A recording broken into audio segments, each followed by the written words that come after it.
I once thought there was nothing crueler than death, until the day I saw my wife, the woman I'd given my entire life to save, holding hands with another man, calling it her new happiness. That day, I had only a few coins in my pocket and a 4-year-old child in my arms. But from those ashes I rebuilt my life. And when she came back kneeling and begging to rekindle our relationship, I just smiled. Because now I was the one who decided who was worthy of staying. Hello, my name is Luca Rhodes. I'm 31 years old, living in Mason City, Iowa, a quiet little town with long, stretching roads, endless cornfields, and windy afternoons. I'm not one for talking about myself, but if I had to, I'd say I'm just an ordinary mechanic, running a small garage on the outskirts of town. My garage isn't anything grand, just an old warehouse filled with tools I've collected over the years, but it's my entire world. There I repair and fabricate construction equipment, from excavators to concrete mixers. I'm not rich, but I take pride in the fact that these hands of mine have never let anyone down. And above all, I have a family, a home that to me is everything. I met Haley, my wife, in my 3rd year of college. She was 2 years younger than me, but sometimes I felt like she was an entire universe I could never fully understand. Haley was beautiful, the kind of beauty that made heads turn. Her golden hair shimmered like sunlight, her blue eyes were crystal clear, and her smile could melt any heart.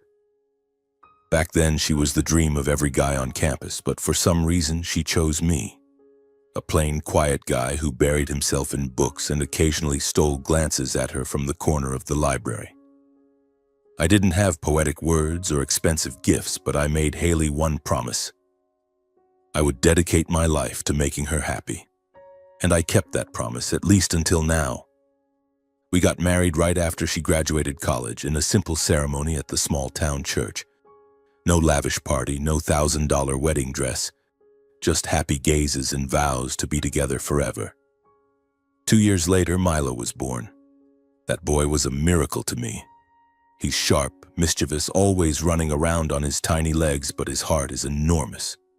Every time Milo wrapped his arms around my neck and called out, "Daddy," in his clear, bright voice, all my exhaustion melted away. To me, Milo isn't just my son.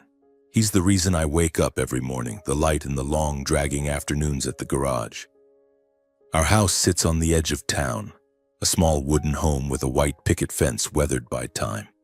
It's not luxurious, lacking modern conveniences, but it's home, the place where I feel most at peace. In front of the house is a small lawn where Milo often plays, chasing a ball or rolling on the grass, laughing uncontrollably. In the garage, I set up a little workbench where I fix machinery and meticulously carve wooden toys for Milo. His favorite is a little truck I made for his 3rd birthday. He hugs it every night as if it's his most precious treasure. Every morning I wake up early brewing coffee for myself and Haley. She always prepares breakfast, toast, fried eggs, sometimes bacon if we're feeling a little flush. I take Milo to preschool and he sits in the back, chattering endlessly about everything from a butterfly he saw in the yard to a dream about a singing dinosaur. Those little moments always make me smile. In the evenings, the 3 of us gather around the dinner table. Our table is nothing special, just an old wooden one. But when Haley laughs, when Milo tells stories about his day with his eyes sparkling, I feel like I'm holding the whole world in my hands. Our life wasn't wealthy, but it was full of joy. I believed I had everything. But not everyone saw it that way, especially my in-laws, Caden and Emery Collins. They come from a well-off family. Caden is a successful real estate businessman, owning expensive apartments and valuable land across Iowa. Emery runs an art gallery in the city center, a place only the wealthy dare step into. To them, I was just the mechanic, an uneducated, undistinguished man, unworthy of their golden daughter. From the day Haley said she wanted to marry me, I saw the disdain in their eyes.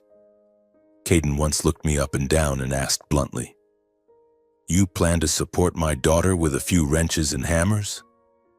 Emery was more subtle, but her sharp-tongued remarks cut deeper than any knife.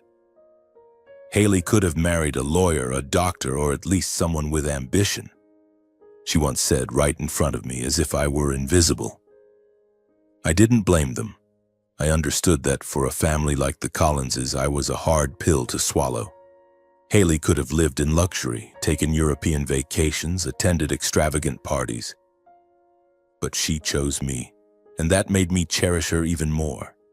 Haley never complained about our modest home or the days at the end of the month when we had to stretch every penny to buy milk for Milo. She still smiled, still held my hand, and said that as long as she had me and Milo, she was content. Our love was strong, enough to withstand the whispers and judgmental stares. Though Caden and Emery reluctantly accepted me as their son-in-law, every meeting with them was a challenge. The rare dinners at their house were filled with comparisons. James, my friend's son, just bought a mansion in California, Caden would say, glancing at me. And you, Luca, how's that garage of yours doing? Still holding up? I'd just nod, swallowing the words I wanted to say because I knew he never respected me. Those days, though imperfect, were the best of my life. I worked, sweat soaking my shirt, but coming home to Milo running to hug my legs, to Haley standing at the door with her gentle smile, I knew I was living a dream. My garage wasn't big, but it was enough to provide for my family. I didn't dream of skyscrapers or shiny cars. To me, happiness was taking Milo to school in the mornings, his laughter as I pushed him on the swing I built, or the moment Haley rested her head on my shoulder at sunset. I thought as long as I could hold on to these things, I wouldn't need anything more. But life, as I came to realize, is never as simple as we hope. The happiness I held so tightly in my hands turned out to be more fragile than I imagined. And then, one day, everything changed. Not gradually, but suddenly, like a storm crashing through a clear sky. It was a late autumn afternoon, the air in Mason City cool and crisp, with pale golden sunlight stretching across the dry cornfields. I was in the garage, sweat soaking through my shirt, hands stained with machine oil. The screeching sound of the metal grinder filled the air, mingling with the sharp smell of burning iron. I had just finished repairing an excavator for Mr. Thompson, a regular customer. Wiping my hands on a tattered rag, I smiled, thinking of Milo, my boy, probably waiting for me at home, eager to play on the swing. Haley had gone to the city to meet an old friend and said she'd be back before dinner. I was planning to make her favorite mashed potatoes so we could gather as a family. Then my phone rang, an unfamiliar number. Frowning, I wiped the sweat from my forehead and answered. The woman's voice on the other end was urgent, cold, like she was reading a formal announcement. "Is this Luca Rhodes? Your wife, Haley, has been in an accident. She's at Mason City Hospital. You need to come immediately." The words hit me, but I couldn't process them. An accident? Haley? My mind went blank. I managed to stammer, How is she?" The woman's voice remained emotionless. "It's very serious. You need to get here now." The wrench in my hand clattered to the floor with a loud clang. My head spun as if the world had just crumbled beneath my feet. Haley, my wife, the woman I loved more than life itself, this couldn't be happening. I stumbled out of the garage, my hands shaking so badly I could barely open the car door. I called Susan, our neighbor, my voice breaking. "Susan, can you watch Milo for me? I have to get to the hospital. Haley, she's been in an accident." Susan, alarmed, told me to go and that she'd take care of him. I don't remember how I drove, only that I floored the gas pedal like a madman on the road into town, my heart tightening with every second. The image of Haley that morning, standing at the door, waving with her radiant smile, kept flashing in my mind. "Don't do this, Haley," I muttered, tears welling up. "Don't leave me." Mason City Hospital loomed before me, a stark white building, cold and unwelcoming in the fading light of dusk. I burst into the lobby, my heart pounding, feeling like my feet weren't touching the ground. I shouted, my voice hoarse, "My wife, Haley, where is she?" All eyes turned to me, but I didn't care. At the reception desk, a nurse looked up, her eyes flickering with pity. She pointed down the hall, her voice soft but tense. "She's in the emergency room, sir." I ran, my oil-stained boots slipping on the tiled floor, my heart thumping as if it would burst from my chest. At the door to the emergency room, I nearly collapsed. Through a small gap in the curtain, I saw Haley. My wife, the woman who had been the light of my life, lay motionless on the hospital bed. She was wrapped in white bandages, tubes, and IV lines protruding from her body, her face pale, almost lifeless. I gripped the doorframe tightly, trying to stop myself from screaming. "Haley," I whispered, my voice choking. "Don't scare me like this." Then the emergency room door swung open. A middle-aged doctor stepped out, his face stern and tense. He pulled me aside, his voice low but clear. "Mr. Rhodes, your wife's condition is critical. She has multiple fractures, severe internal injuries, and significant blood loss. We need to operate immediately or—" He hesitated, but I knew what he meant. "Or she wouldn't make it through the night." My legs felt like they were giving out, but I nodded, my voice raspy. "Do it. Save her no matter what it takes." The doctor looked at me, a trace of sympathy in his eyes. "This surgery is very expensive, Mr. Rhodes. Insurance won't cover it all. Are you sure?" I cut him off. "I'll figure it out. Just save her, please." I signed a stack of papers, the numbers on them blurring before my eyes. The cost of the emergency treatment was in the hundreds of thousands of dollars, a sum I'd never even dreamed of. But I didn't hesitate.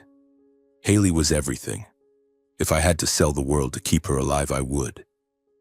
I sank into a chair in the hallway, clutching my head, trying to breathe without losing my mind. Milo's face flashed in my mind, playing innocently at Susan's house, unaware that his mother was fighting for her life. I wanted to hold him, to tell him his mom would be okay, but I wasn't sure. All I could do was pray, repeating over and over in my head, "Haley, you have to be strong. For me. For Milo." The days that followed were a nightmare. Haley lay in the ICU while I began selling everything I could. My old pickup truck, my faithful companion for years, I sold to a guy from the next town for a pitiful price. I remembered the day I bought that truck, Haley sitting beside me, smiling brightly as I took it for a test drive around Mason City. Now it was just a bargaining chip to keep her alive. I sold the garage too. Every machine, every wrench was my sweat and dreams. But I didn't hesitate. I called a broker and signed the papers to sell the garage in the pouring rain one afternoon, tears mixing with the rain on my face. I even took off my wedding ring. That ring, I'd worn it since the day I married Haley, promising to keep it with me forever. I brought it to the pawn shop, my hands trembling as I placed it on the counter. The shop owner looked at me with pity. "You sure about this, Luca? This is your wedding ring, a keepsake." I just nodded, unable to speak. I needed the money. I needed Haley to live. I went to the bank trying to secure a loan despite having nothing valuable to use as collateral. The bank employee looked at me with sympathy. "Are you sure you want to sign for this loan? The interest rates are high." I replied softly. "I don't have any other choice." During those days, my in-laws, Caden and Emery, came to the hospital. I hoped they'd offer some comfort, some support. But I was wrong. Caden strode in, his expensive suit pristine, his eyes sharp as knives. "You let my daughter end up like this," he said, his voice dripping with blame. "If you hadn't made her live in that rundown house, she wouldn't have been out on those dangerous roads." Emery didn't speak as directly, but her gaze hurt more than words. "Haley deserved a better life," she whispered loud enough for me to hear. Their words cut into my heart like a blade, but I stayed silent. I had no strength to argue, no time to defend myself. My entire focus was on Haley, on the IV tubes, on the beeping heart monitor in the ICU. Every night I sat by Haley's bedside, holding her cold hand. I told her about Milo, about the drawings he made at school, about how he kept asking me to make him another toy truck. "You have to live, Haley," I whispered. "Milo needs you. I need you." Sometimes I thought I saw her fingers twitch, but it was probably just my imagination. I was exhausted, but I didn't dare sleep. I was afraid that if I closed my eyes, I'd lose her forever. Milo, my innocent boy, didn't fully understand what was happening. I picked him up from Susan's house, forcing a smile so he wouldn't worry. "Mom's resting at the hospital, buddy," I said, ruffling his hair. "She'll be home soon." He nodded, but his eyes were full of questions. "Is Mom in pain, Dad?" he asked in his tiny voice. I hugged him tightly, swallowing my tears. "Mom's strong, kiddo. She'll be okay." But deep down, I wasn't sure. All I knew was that no matter what it took, I would do everything to keep Haley alive, to keep our little family whole. The days following Haley's surgery were an exhausting blur, as if I were running a race with no finish line in sight. I was drained, both physically and mentally. But every time I looked at Haley lying in her hospital bed, I told myself I had to stay strong. She had crossed the line between life and death, and I couldn't let myself fall apart. Haley was moved from the emergency room to the ICU. In those early days, she remained unconscious, her face pale as wax, with only the steady beeping of the heart monitor keeping me company. I sat by her bedside, holding her cold hand, whispering words of encouragement. "You're so strong, Haley," I said, unsure if she could hear me. "You have to wake up for Milo, for me." I barely left the hospital, only stepping away to pick up Milo or grab essentials from home. Each time I left, it felt like I was leaving a piece of my heart behind. Milo, my 4-year-old, was too young to fully grasp what was happening. I brought him to the hospital every day after preschool, and he sat quietly by his mother's bed, drawing childlike pictures with his crayons. His drawings were full of whimsical shapes, smiling suns, tiny houses, and images of his parents holding hands. "Mom will get better when she sees my drawings, right, Dad?" he asked, his big round eyes sparkling with hope. I smiled, ruffling his hair, though my heart twisted in pain. "That's right, buddy. She's going to love them." I didn't want Milo to see my worry, didn't want him to feel the fear gnawing at his father. To Milo, I tried to be the strong dad who could fix anything, from machines to the wounds in our hearts. In those days, I finally called my parents, Tiago and Amara. I had put it off, not wanting to worry them, but I couldn't keep it hidden any longer. When I heard my mother's voice over the phone, I tried to stay calm, but within a few sentences, my voice broke. "Haley. She was in an accident, Mom. I've sold everything to save her." My mother sobbed on the other end, her voice trembling. "Luca, my boy, why didn't you tell us sooner?" "I'm coming right away." My father, with his warm but firm tone, chimed in. "You have to be strong, Luca. You're the pillar of this family. Haley will be okay, and you have to be okay too."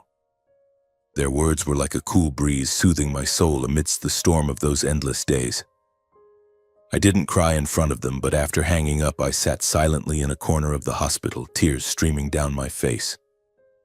I wasn't weak, but I was tired, and my parents were the only ones I could let myself be vulnerable with, even if just for a moment. I believed that this tragedy, though painful, would strengthen the bond between Haley and me. I imagined the day she'd wake up and we'd hold hands, starting over. I had lost the truck, the garage, even my wedding ring, but I still had Haley and Milo. As long as they were with me, I could rebuild everything. I dreamed of the days we'd fix up our little house together, laughing around the dinner table like before. I thought, if we could overcome death, nothing could tear us apart. After a few weeks, a miracle happened. Haley woke up. She was weak at first, only able to speak a few words, but her eyes were brighter. I nearly broke down when I heard her voice, hoarse and tired. "Luca, thank you."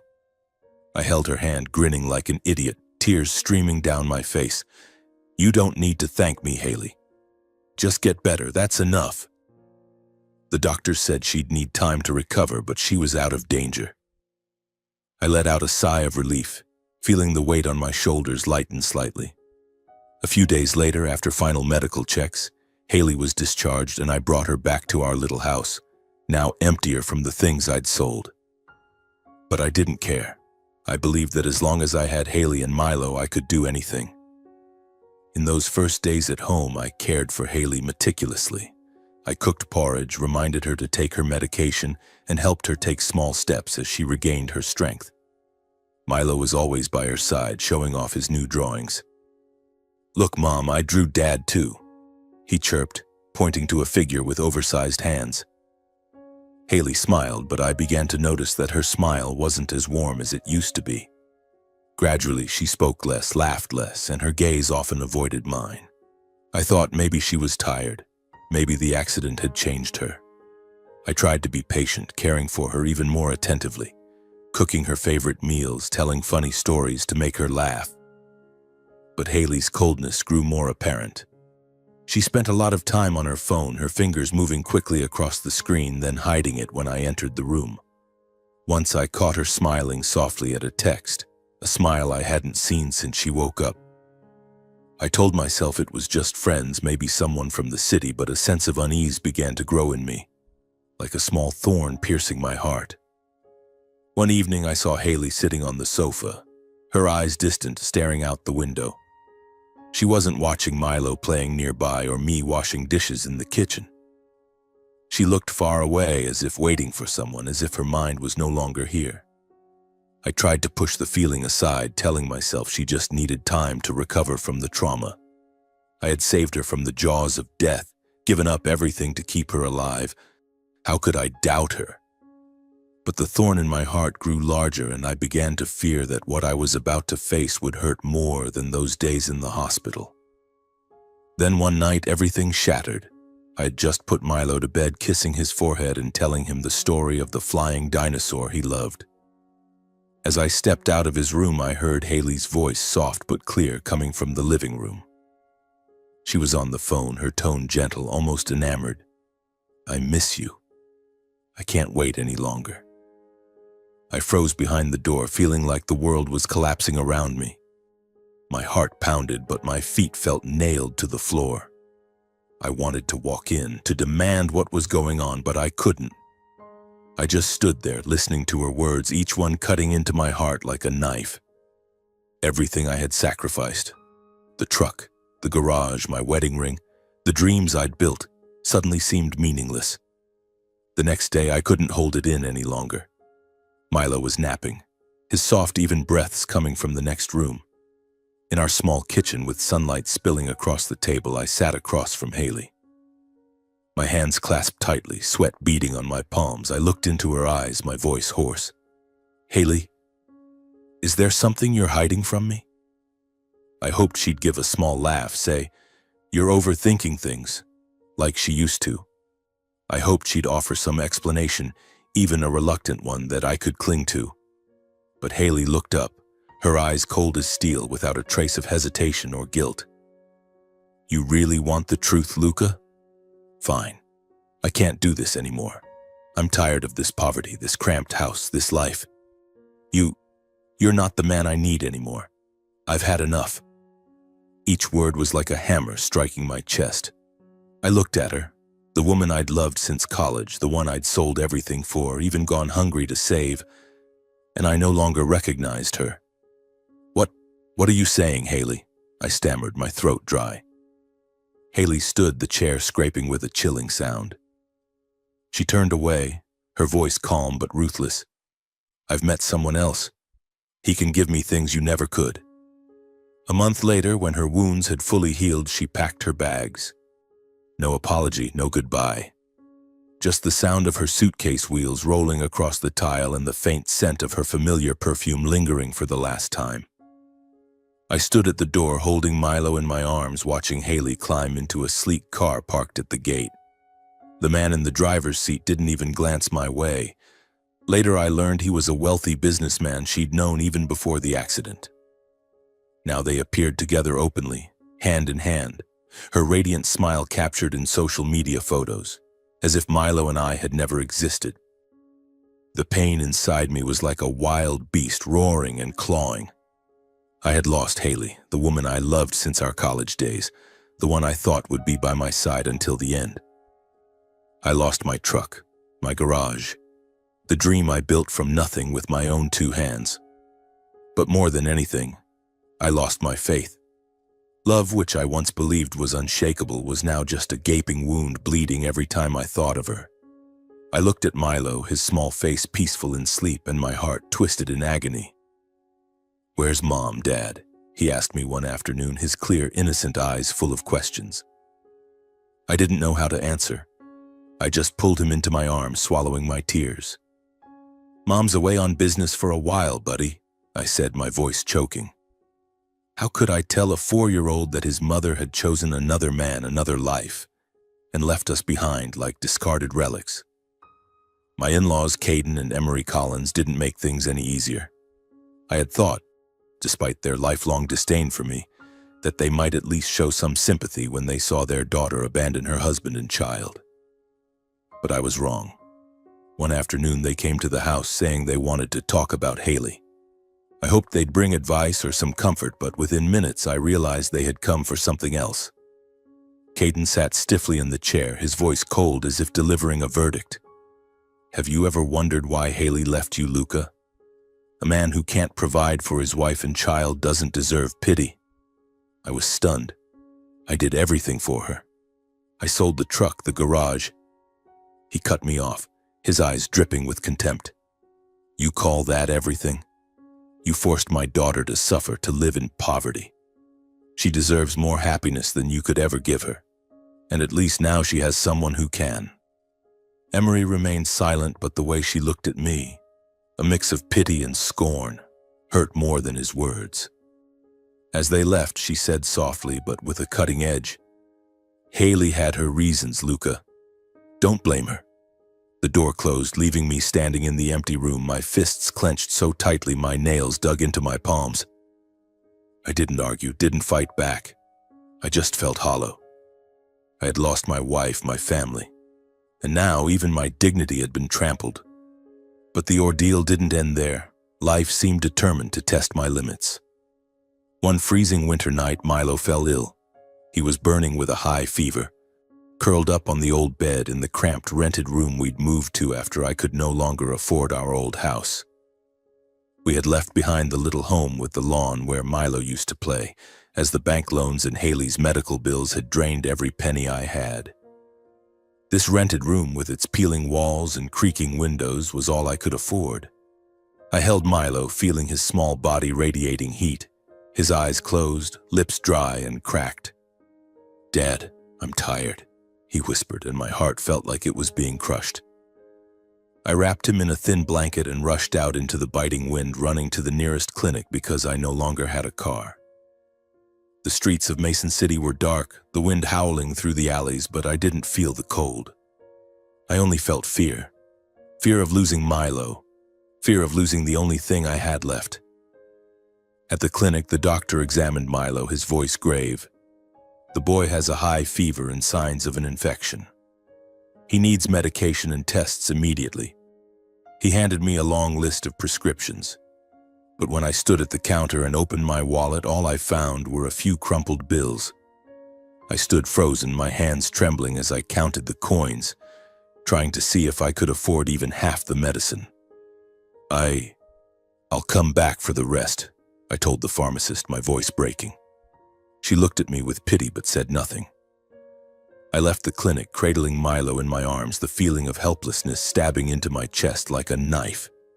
I used to be the man who could fix anything, but now I couldn't even fix my own son's fever. That night I held Milo as he slept, keeping him close to keep him warm. He was delirious, occasionally whimpering softly. I whispered, "I'm here, Milo. Dad won't let you be alone." I made a silent vow that even if I had to starve, even if I had to sell the last shred of my pride, I wouldn't let my son suffer. From that day on, I started skipping meals. On days when water replaced food, I told Milo I was full, that I preferred drinking water. But every time he smiled, sipping the milk I bought with my last coins, my eyes stung with tears. I grew gaunt, my eyes sunken, but I forced a smile when Milo asked, "Dad, what are we eating today?" I didn't want him to see his father's weakness. I wanted him to believe that even though his mother was gone, his dad was still a solid rock he could rely on. I hid my struggles from my parents. Every time I called, I told them everything was fine, that Milo was healthy, that I was looking for new work. "I'm okay, don't worry," I said, forcing a cheerful tone. But after hanging up, I sat in the dark room, silently sobbing. I didn't want them to know their son was barely scraping by, counting pennies to buy medicine for their grandson. I didn't want them to see me now powerless against my own life. On those freezing winter nights, I sat alone at the table, staring at an empty plate. Milo slept fitfully after his fever, his breathing weak but steady. I clenched my calloused hands, the fingers that once fixed machines and carved toys for my son now trembling from hunger and despair. I whispered to myself, my voice breaking, "I've lost everything." The rented room was cold, devoid of Haley's laughter, of the warm family dinners. It was just me and Milo, two small souls in a world too vast, too cruel. I looked out the window where the faint glow of a streetlight illuminated the snow-covered road and felt like I was falling into a bottomless abyss. I thought of Haley, of the photos she posted with her new man, of the smile that once belonged to me now given to someone else. I thought of the days I sold the truck, the garage, even my wedding ring to save her. All those sacrifices were now a cruel joke. I didn't know how much longer I could keep going, didn't know if I'd ever collapse completely. But then I looked at Milo curled up in his blanket and I knew I couldn't give up. Not for me, but for him. The only light left in the darkness of my life. The days when Milo was sick with fever were the darkest of my life. Seeing him curled up, his lips dry and cracked from the fever, felt like I was being torn apart. But when Milo began to recover, when he managed a weak smile and wrapped his arms around my neck, I realized I couldn't let my pain consume me. Milo needed me, and I needed him. One morning, as rare winter sunlight filtered through the peeling window frame, Milo tugged at my hand, pointing to a drawing he'd made, a tall man holding a wrench, standing next to a little boy. "That's you and me, Dad," he said, his eyes sparkling. "You're a superhero, right?" I smiled, tears welling up, and nodded. "Yeah, I'm your superhero, buddy." In that moment, I knew Milo wasn't just my son. He was my reason to keep breathing, to keep fighting. But I couldn't keep hiding my pain forever. One night, after Milo had fallen into a deep sleep, I sat in the darkness clutching my old phone, my fingers hesitating over my parents' number. I had lied to them too many times, saying everything was fine, that I was managing. But that night I couldn't take it anymore. I called my mom, and as soon as I heard her voice, I broke down. "Mom, Haley left," I choked out. "I've lost everything. All I have left is Milo." My mother sobbed on the other end, her voice trembling. "Luca, my boy, why didn't you tell us sooner? You need us right now." My father, Tiago, the toughest man I've ever known, cut in. "Luca, listen to me. You may have lost everything, but you can't lose your faith. You have Milo. You have these hands of yours. You still have everything." His warm, steady voice, laced with firmness, was like a fire warming my heart in the midst of a blizzard. "Don't let Haley define you, son," he said. "You're Luca Rhodes, and you're stronger than this." His words were like a gentle slap, waking me from the haze of despair. I wiped my tears, nodding even though they couldn't see me. "I'll try, Dad," I whispered. For the first time in months, I felt a small spark of light flicker in my heart. Word of my situation spread, not because I shared it, but because Mason City is a small town where everyone knows each other's business. One afternoon, while I was fixing an old lawnmower in the corner of the rented room, there was a knock at the door. It was Jake, a close friend from high school, along with a few former colleagues from the garage. They brought a bag of groceries, some milk, bread, and a little cash. "Luca, we heard what happened," Jake said, his voice sincere. "You're not allowed to give up, man. Milo needs you, and we need you." I tried to smile, but my throat tightened. I wasn't used to accepting help, always believing I had to stand up on my own. But the looks in Jake's eyes, in the eyes of those who'd worked alongside me, weren't pity. They were trust. They believed that I, Luca Rhodes, could still rise again. Another friend, Dr. Tom, who had treated Milo during his fever, called me to his clinic one weekend. "Bring the boy in, Luca," he said. "I'll check him out for free." I hesitated, my pride urging me to refuse. But when I looked at Milo playing with the wooden toy truck I'd made, I nodded. Tom didn't just examine Milo, he gave me some vitamins and told me to take care of myself. "You're his dad, Luca. You can't fall apart," he said, clapping me on the shoulder. An old colleague, Sam, brought over an old grinder and a few small tools. "Start fixing small stuff," he said. "I know some people who need a mechanic. I'll spread the word." Those small acts, from the bag of groceries to a few encouraging words, were like drops of cool water nourishing the parched ground of my heart. I realized that even though Haley and her family had turned their backs on me, there were still people who believed in me, who were waiting for me to stand tall again. One evening after Milo was asleep, I sat under the dim glow of the yellow light in the rented room. I looked at my calloused hands, scarred from years in the garage, fingers that had once built a workshop from nothing. I remembered the sleepless nights fixing machines, the pride I felt when customers praised my work. I had done it once, so why couldn't I do it again? But this time I wouldn't do it for Haley. I would do it for Milo and for myself. I grabbed an old scrap of paper and started writing a plan. Take on small repair jobs, save every penny, find a way to rent a small space for a new workshop. The words were scrawled messily, but to me they were the first light after months of darkness. I started with the smallest steps. The next morning I took the grinder Sam gave me to a neighbor's house and fixed their lawnmower for a small fee. They paid me with a little cash and a loaf of homemade bread. I brought the bread home, split it with Milo, and watched him grin ear to ear as he devoured it. "It's so good, Dad," he exclaimed, and I laughed. A genuine laugh, the first in months that wasn't forced. I took on more small repair jobs, a water pump, an old engine. Every dollar I earned, I carefully tucked into an old tin box, determined to save bit by bit. The road ahead was still long and rough. There were nights I stayed awake worrying about rent, Milo's medicine, and the uncertain future, but I no longer bowed my head in despair.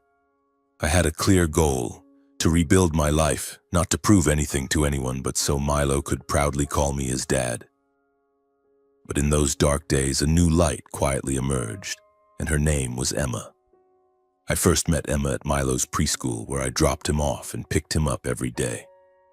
In those days, I was a shadow of a man, my work clothes stained with grease, my face gaunt from sleepless nights and meals consisting of nothing but water.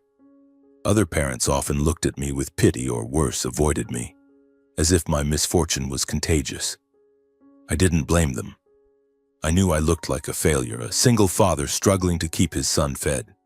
But Emma was different. She was a 29-year-old preschool teacher who always greeted me with a gentle, warm smile, like sunlight breaking through a gloomy winter day. "Hi, Luca. Milo was really good today," she'd say, her voice clear and free of judgment. I'd nod, mumbling a few words of thanks, but inside I felt something unfamiliar. It had been a long time since anyone spoke to me without a trace of pity. Emma taught Milo's class, and I quickly realized she wasn't like the others. She was kind, endlessly patient with the children, and especially attentive to Milo.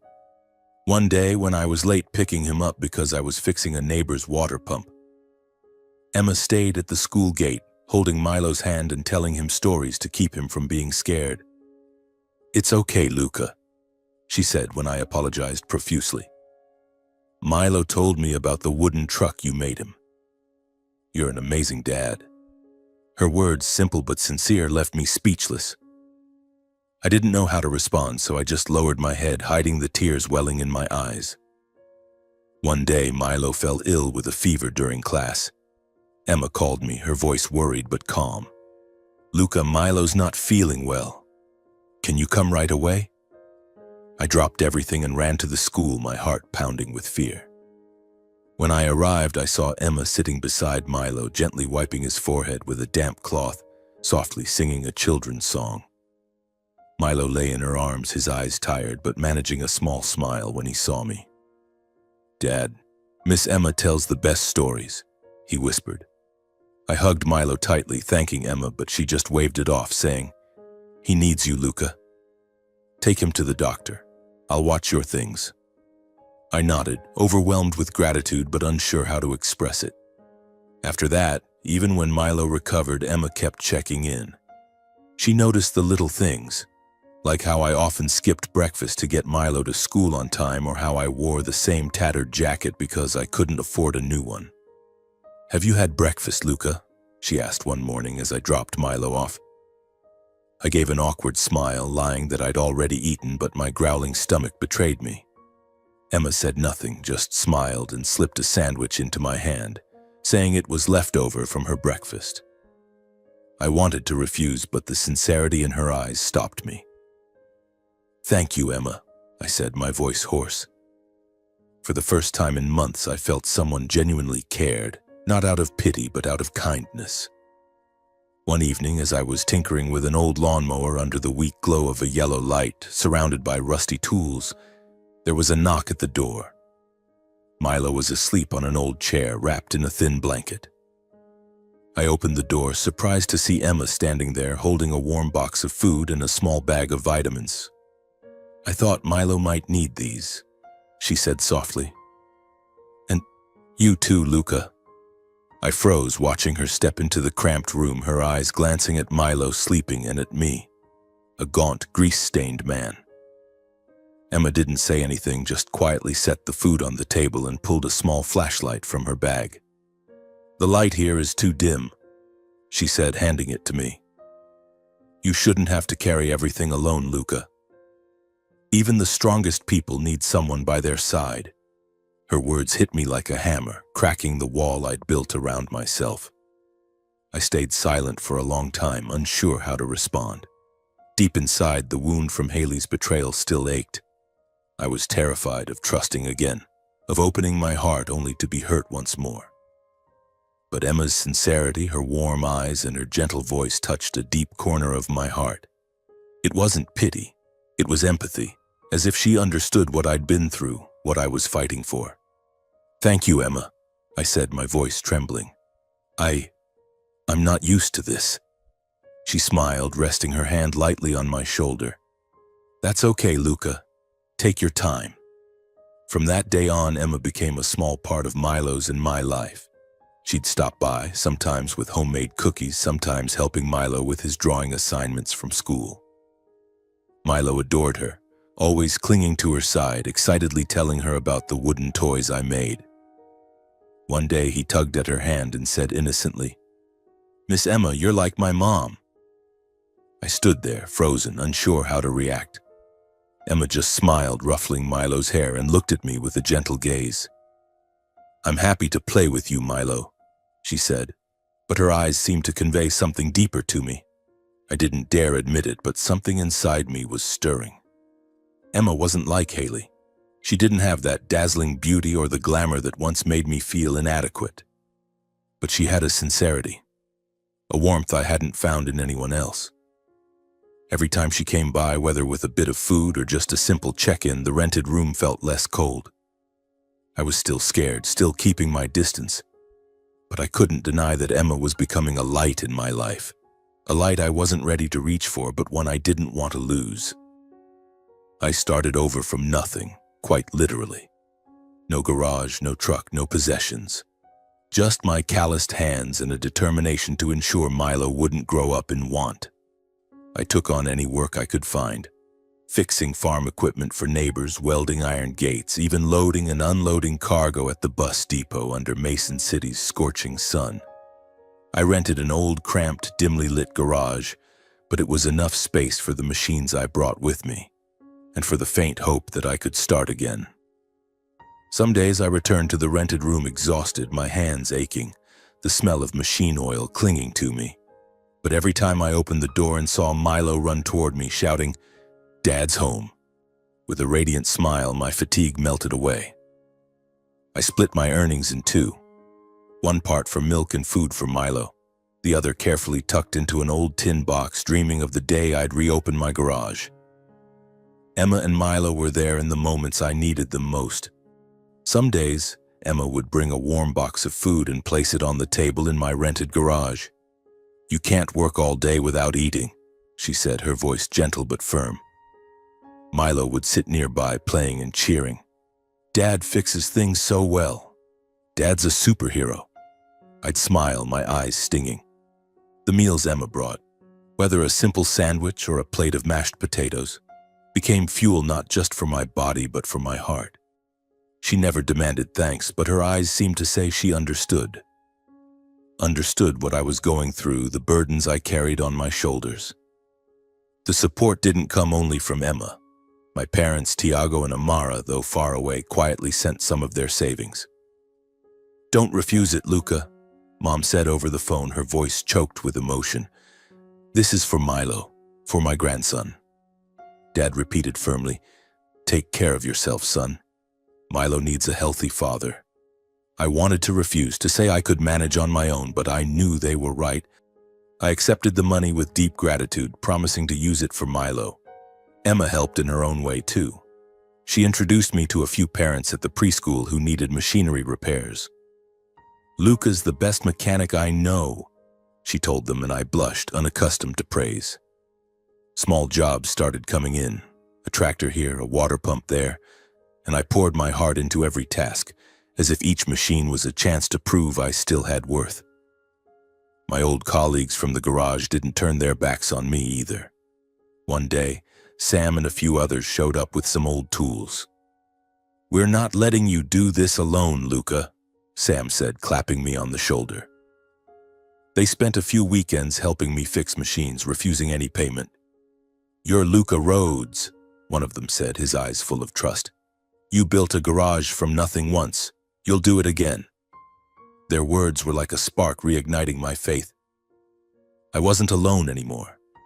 I had Milo, Emma, my parents, and friends who believed in me. After more than a year of scraping by, I saved enough to rent an old shed on the outskirts of Mason City. It wasn't big or modern, just a rusty tin shack with a few second-hand machines I bought from an acquaintance. But to me it was everything. I named it Rhodes Garage, just like before. In the early days I worked day and night, taking on every job, no matter how small. From fixing a lawnmower to fabricating a part for an excavator. I poured sweat, sometimes blood, into my work, but each completed job made me feel alive again. Old customers started coming back, hearing that Luca Rhodes was back. They praised my craftsmanship, saying I was even better than before. Word spread and the garage grew busier. A few years later, Rhodes Garage was no longer just a corner shed. It became one of the top repair and fabrication shops for construction equipment in Mason City. I landed bigger contracts with construction companies and large farms. The profits weren't enough to make me rich, but they were enough to let me breathe easier. I bought a nice house in the suburbs with a spacious yard for Milo to play in, a modern garage for my work, and a room for Milo filled with books and toys. I got a new pickup truck, not to show off, but to make it easier to drive Milo around and haul equipment for the garage. Seeing Milo's beaming smile as he sat in the truck made every hardship worthwhile. I didn't forget my parents. I renovated their old house, installing a new heating system to keep them comfortable. I took them for regular health checkups and even convinced them to join Milo and me on a trip to a small beach in Illinois. Mom hugged me, tears streaming down her face. "My boy, I'm so proud of you." Dad, a man of few words, just clapped my shoulder, his eyes shining with pride. "You did it, Luca," he said. "I knew you would." Those words were the greatest reward I'd ever received. For Milo, I wanted a better future. I enrolled him in a good private school with plenty of books and supplies.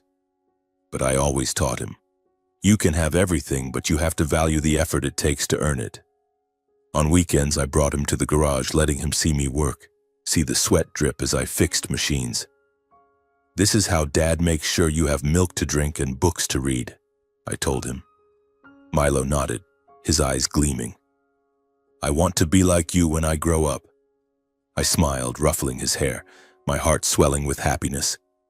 And then there was Emma. In our new home, she became an indispensable part.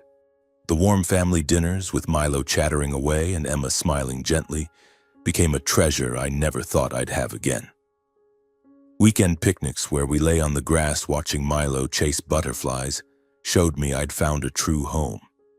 It wasn't the flashy illusion I'd had with Haley, but a sincere love built from the hardest days. Emma didn't make grand promises, but she stayed, holding my hand through the storms. To me, that was everything. My life had finally stabilized, no longer defined by counting pennies in a cold rented room. Rhodes' garage was thriving, bringing in enough income for Milo and me to live comfortably, even leaving extra to care for my parents and secure Milo's future. I was no longer the Luca Rhodes of those desperate days, but the scars in my heart remained, reminding me of what I'd lost. I thought the past was behind me, that I could move forward without looking back. But then, one late afternoon, the past returned, sudden and cruel, like a cold wind sweeping through Mason City. I was in the garage, my hands stained with oil, working on an excavator for a big client. The screech of the grinder filled the air, mingling with the sharp smell of burning metal. Milo was at home with Emma, probably drawing or playing with the wooden toys I'd made. I smiled at the thought, my heart lighter knowing he was happy. Then the garage door opened and I heard light footsteps, different from the heavy boots of the workers. I looked up and my heart stopped. Haley stood there right in front of me. She was no longer the radiant, glamorous Haley of years past. She looked worn, gaunt, her eyes shadowed as if she hadn't slept in days. Her once proud golden hair was dull and tangled. The expensive dresses she used to wear had been replaced by a tattered coat with frayed shoulders. I stood frozen, the wrench in my hand nearly slipping to the floor. "Luca," she said, her voice trembling, almost a whisper. Are you okay?" I didn't answer right away, just stared at her, trying to comprehend why she was here after everything that had happened.